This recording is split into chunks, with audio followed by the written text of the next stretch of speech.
Hello student, my name is Madhuri Gaur. Welcome to my dream classes. तो चलिए आज हम स्टार्ट करेंगे क्लास 12th की बायोलॉजी। तो क्लास 12th की बायोलॉजी से पहले मैंने सोचा कुछ बेसिक कंसेप्ट लेकर आऊँ जो क्लास 11th और 12th दोनों के लिए ही यूज़फुल हो। तो मैंने कुछ ऐसे बेसिक टॉपिक्स निकाले जो कि क्या है, बहुत इंपॉर्टेंट है, जो आपकी पूरी 12th क्लास की आप बायो पढ़ोगे बार बार उसमें पूछे जाएंगे। और यदि आपने नहीं पढ़ा तो इसका मतलब आप पूरी बायो नहीं समझ पाओगे। वही सेम 11th क्लास के लिए, दोनों क्लासों के लिए ये वीडियो आज मैं लेकर आई हूँ। तो चलिए स्टार्ट करते हैं। Basic concept for 11th and 12th। Okay, तो बेसिक कंसेप्ट में सबसे पहला जो हमारा टॉपिक है वो है कोशिका, जिसको इंग्लिश में बोलते हैं सेल। ठीक है, तो सबसे पहले हम देखते हैं सेल की डेफिनेशन क्या होती है। यानी कि कोशिका जीवों के शरीर की एक संरचनात्मक और क्रियात्मक इकाई है। ठीक है, ये आप शुरू से पढ़ते आए हो कि कोशिका जीवों के शरीर की संरचनात्मक और क्रियात्मक इकाई है। ठीक है, तो ये तो आपने पढ़ी, लेकिन इन वर्ड्स का मीन क्या है? ये जो शब्द है क्रियात्मक और संरचनात्मक, ये क्या है? तो संरचनात्मक मीन्स होता है किसी चीज को स्ट्रक्चर देना। जैसे कि ये मेरे हाथ में मार्कर है, तो इसको जो बाहर से स्ट्रक्चर दिया है ये क्या है? इसकी संरचना है। ठीक है, हमारे पास ये बोर्ड है, तो ये बोर्ड क्या है? ये किसकी संरचना है कि बोर्ड इस तरीके का होता है। कभी ऐसा तो नहीं देखा कि बोर्ड मार्कर के जैसा होता है, नहीं होता ना, या मार्कर बोर्ड के जैसा होता है, नहीं, ये इसकी संरचना है। वैसे ही हम लोगों की संरचना होती है। तो शरीर की सबसे छोटी इकाई को कोशिका कहते हैं, और जो संरचनात्मक और क्रियात्मक होती है, तो संरचनात्मक क्या करती है? जीवों को संरचना देती है, इसलिए उसको हम संरचनात्मक इकाई कहते हैं। और क्रियात्मक क्यों कहते हैं? क्योंकि जो शरीर की विभिन्न क्रियाएं होती हैं वो सभी कोशिका के अंदर ही संपन्न होती हैं। जैसे कि श्वसन, उत्सर्जन, ऊर्जा का उत्पादन, वो सभी क्रियाएं कोशिका के अंदर ही पूरी होती हैं, इसलिए उसको हम क्रियात्मक कहते हैं। तो स्टूडेंट्स, आपको समझ में आ गया संरचनात्मक और क्रियात्मक का मतलब? तो चलिए अब ये इनके टाइप्स देखते हैं। इसके दो टाइप्स होते हैं, यूकैरियोटिक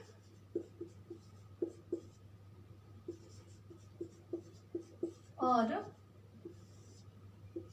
प्रोकैरियोटिक।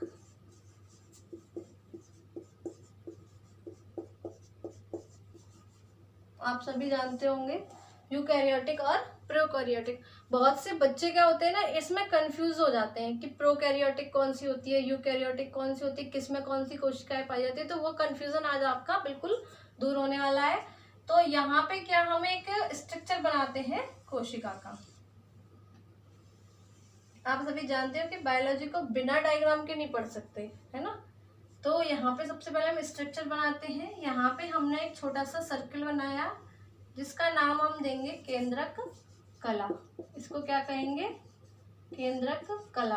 अब इसको केंद्रक कला इसलिए कहते हैं क्योंकि इसके अंदर होता है डीएनए, और ये डीएनए के ऊपर केंद्रक कला जो है आवरण का काम करती है, इसको प्रोटेक्शन देती है। ठीक है, इसके ऊपर होती है केंद्रक कला से सटी हुई बिल्कुल होती है अंतर्द्रव्यी जालिका। ठीक है, नीचे भी होती है ऐसी ही बिल्कुल ऊपर होती है। ठीक है, लेकिन नीचे वाली में मैं डॉट डॉट्स नहीं बनाए और ऊपर वाली में बनाए, तो इसका मतलब क्या है? ये है राइबोसोम।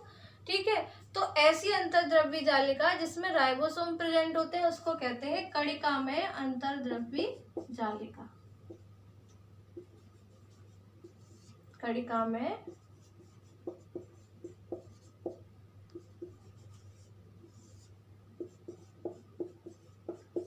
और जिसमें नहीं होते उसको कहते हैं अकणिका में।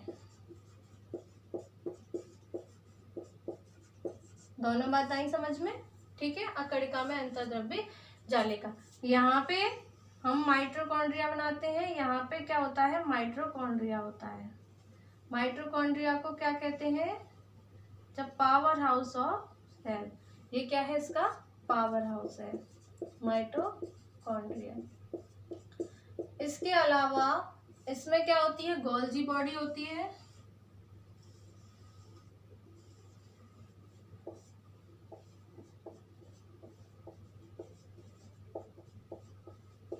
ठीक है, इसमें हरित लवक भी होते हैं।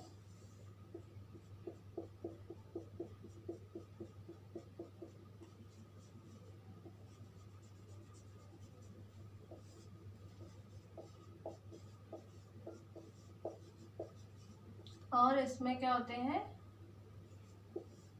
लाइसोसोम भी होता है।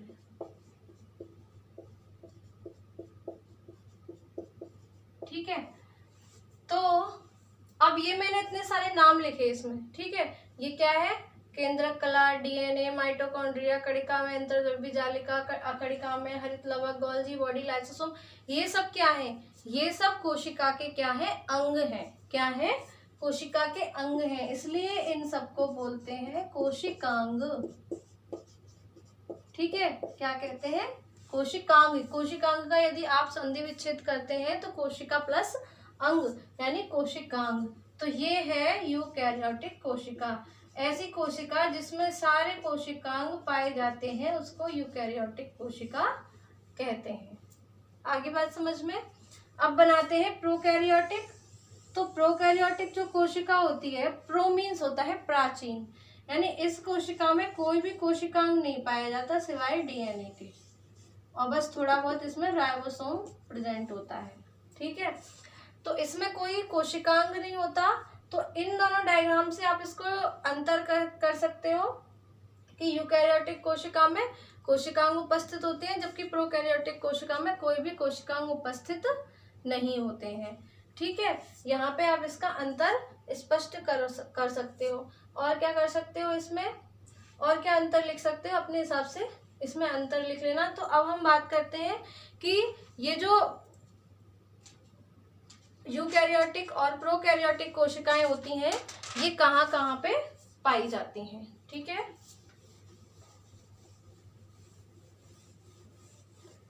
जैसे केंद्रक कला यूकैरियोटिक कोशिका में उपस्थित होती है और प्रोकैरियोटिक कोशिका में अनुपस्थित होती है।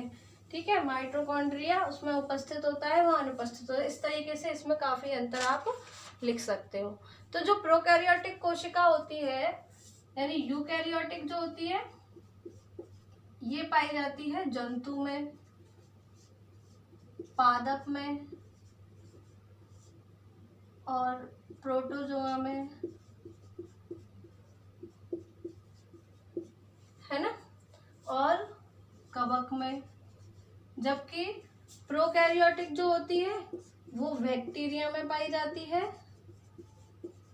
और बैक्टीरिया के अलावा पाई जाती है माइकोप्लाज्मा में,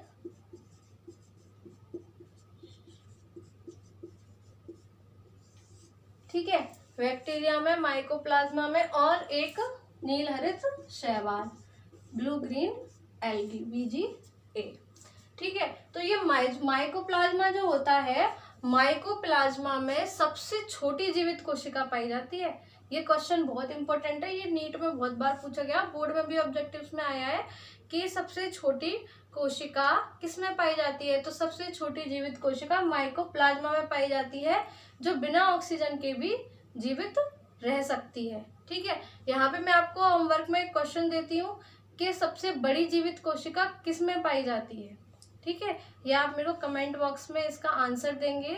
यदि आप रियलिटी में पढ़ना चाहते हो बोर्ड एग्जाम के लिए या नीट के लिए, जिस भी आप प्रिपरेशन कर रहे हो, तो आप उसमें आंसर दोगे तो ही मैं समझूंगी कि आप पढ़ रहे हो। वरना ऐसी ही वीडियो देख ली और नॉर्मली और सोचा कि इसको लिखना नहीं है, बस ऐसे ही याद हो गया, तो वो कभी याद नहीं होगा। जब मैं आपको पढ़ाती हूँ उसी टाइम साथ के साथ आप नोट करते जाइए और उसको दोबारा से पढ़िए, और जो भी कुछ समझ में नहीं आया उसको कमेंट बॉक्स में आकर पूछिए, उसका आंसर आपको मैं दूंगी। ठीक है, तो यहाँ पे ये दोनों बात आ गई समझ में। तो मैंने कोशिका के बारे में आपको क्या क्या बताया कि कोशिका में जो होते हैं संरचनात्मक क्रियात्मक इकाई होती है, ये दो प्रकार की होती है, यूकैरियोटिक और प्रोकैरियोटिक। यूकैरियोटिक के एग्जाम्पल मैंने यहाँ लिखे हैं और प्रोकैरियोटिक के यहाँ लिखे हैं। तो आप बताइए हमारे अंदर कौन सी कोशिका पाई जाती है, यूकैरियोटिक या प्रोकैरियोटिक? हमारे अंदर प्रोकैरियोटिक नहीं, यूकैरियोटिक कोशिका पाई जाती है। कौन सी? यूकैरियोटिक, क्योंकि मैंने यहाँ लिखा कि जंतुओं में यूकैरियोटिक कोशिका पाई जाती है और हम जंतु जगत में आते हैं। ठीक है, इसके बाद मैं आती हूँ सेल डिवीजन पे। यानी कोशिका तो पता चल गई, अब इसका विभाजन कैसे होता है, यानी सेल डिवीजन कैसे होता है। डिवीजन मीन्स क्या होता है? डिवीजन मीन्स विभाजन, यानी एक ऐसी कोशिका जो एक बार विभाजित होकर दो कोशिका बनाए उसको कहते हैं हम सेल डिवीजन। यानी एक कोशिका विभाजित होकर जब दो कोशिका का निर्माण करती है उसको कोशिका विभाजन कहा जाता है। तो ये भी दो प्रकार से होता है, समसूत्री विभाजन और अर्धसूत्री विभाजन।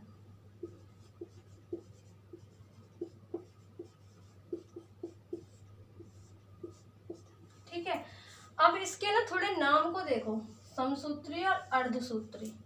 सम मीन्स होता है समान, अर्ध मीन्स होता है आधा। तो इसके नाम से ही इसकी डेफिनेशन निकल कर आ रही है। सम मीन्स यानी एक ऐसी कोशिका जो विभाजित होकर अपने ही समान दूसरी कोशिका बनाती है, यानी जितने गुणसूत्र जनक कोशिका में है उतने ही उसकी ऑफस्प्रिंग में, उसकी डॉटर सेल में आते हैं, उसको समसूत्री विभाजन कहते हैं। जैसे ये यहाँ पे एक कोशिका है, इसमें क्रोमोसोम है 46, अब इसमें हो रहा है कौन सा विभाजन? समसूत्री विभाजन। तो ये यहाँ भी 46 क्रोमोसोम की कोशिका बनेगी और यहाँ भी 46 क्रोमोसोम की कोशिका बनेगी। आगे बात समझ में? यानी जब एक ही गुणसूत्रों की संख्या वाली जब दो नई कोशिकाएं विभाजित होती हैं तो वहां समसूत्री विभाजन होता है। अर्धसूत्री विभाजन में आधी बनाती है, इसके नाम से ही पता चल रहा है आधी। तो इसका आधा हो गया 23। तो ये क्या करती है, अपनी कोशिका के क्रोमोसोम जो होते हैं 46, उनके आधे आधे क्रोमोसोम की तो नई सेल बनाती है, जिसको कहते हैं अर्धसूत्री विभाजन। ठीक है, बात आ गई समझ में? अब बात करते हैं कि ये होता किस में है, समसूत्री विभाजन कहाँ होता है, अर्धसूत्री विभाजन कहाँ होता है। तो समसूत्री विभाजन जो होता है वो दैहिक होता है, यानी कि हमारे पूरे शरीर में समसूत्री विभाजन होता है। जब बच्चा जन्म लेता है और जन्म लेने के बाद वो इतना बड़ा हो जाता है, तो कैसे होता है? क्योंकि उसकी शरीर में निरंतर समसूत्री विभाजन चलता रहता है। लेकिन अर्धसूत्री विभाजन कब होता है? अर्धसूत्री विभाजन सिर्फ हमारे शरीर में एक कोशिका में होता है, जिसको हम कहते हैं जनन कोशिका, रिप्रोडक्टिव सेल। एक कोशिका में होता है जिनको कहते हैं हम जनन कोशिका। अब जनन कोशिका में यहाँ पे आपको समझ में आ गई। ठीक है, जनन कोशिका से हम टॉपिक पे आएंगे, जनन पे। ठीक है, तो किस तरीके से होगा वो मैं आपको यहाँ पे बताऊंगी। सेल डिवीजन दोबारा से रिपीट कर दे रही हूँ। एक कोशिका विभाजित होकर दो कोशिकाओं का निर्माण करती है, उसको कोशिका विभाजन कहते हैं। ये दो प्रकार का होता है, समसूत्री और अर्धसूत्री। जब एक कोशिका विभाजित होकर अपने जनक के समान गुणसूत्रों वाली नई कोशिकाएं बनाती है तो उसको समसूत्री विभाजन कहते हैं। जब एक कोशिका विभाजित होकर अपने गुणसूत्रों की आधी आधी दो विभाजित कोशिकाएं बनाती है उसको हम अर्धसूत्री विभाजन कहते हैं। ठीक है, ये इम्पोर्टेंट है इसमें जनक कोशिका, यानी समसूत्री विभाजन जो है दैहिक कोशिकाओं में होता है, लेकिन जनन कोशिकाओं में अर्धसूत्री विभाजन होता है। ये क्वेश्चन भी कई बार पूछा गया है कि हमारे शरीर में अर्धसूत्री विभाजन कौन सी कोशिका में होता है, तो सिर्फ जनन कोशिका में ही होता है। ठीक है, तो यहाँ पे जो शब्द आया जनन, उसका मतलब क्या है? जनन मीन्स होता है रिप्रोडक्शन। आपका फर्स्ट चैप्टर भी है रिप्रोडक्शन इज ऑर्गेनिज्म। तो जनन क्या होता है? अपने ही समान संतान उत्पन्न करने को जनन कहते हैं। यानी ऐसी प्रक्रिया जिसमें अपने ही समान संतान उत्पन्न की जाए उसको हम जनन कहते हैं। इसमें दो विपरीत जनकों की आवश्यकता होती है, एक होता है नर और दूसरा होता है मादा। ठीक है, अब ये एक सेल है ना। अब इसमें अर्धसूत्री विभाजन होगा जनन कोशिका में, तो यहाँ पे युग्मक बन जाते हैं। क्या बन जाते हैं?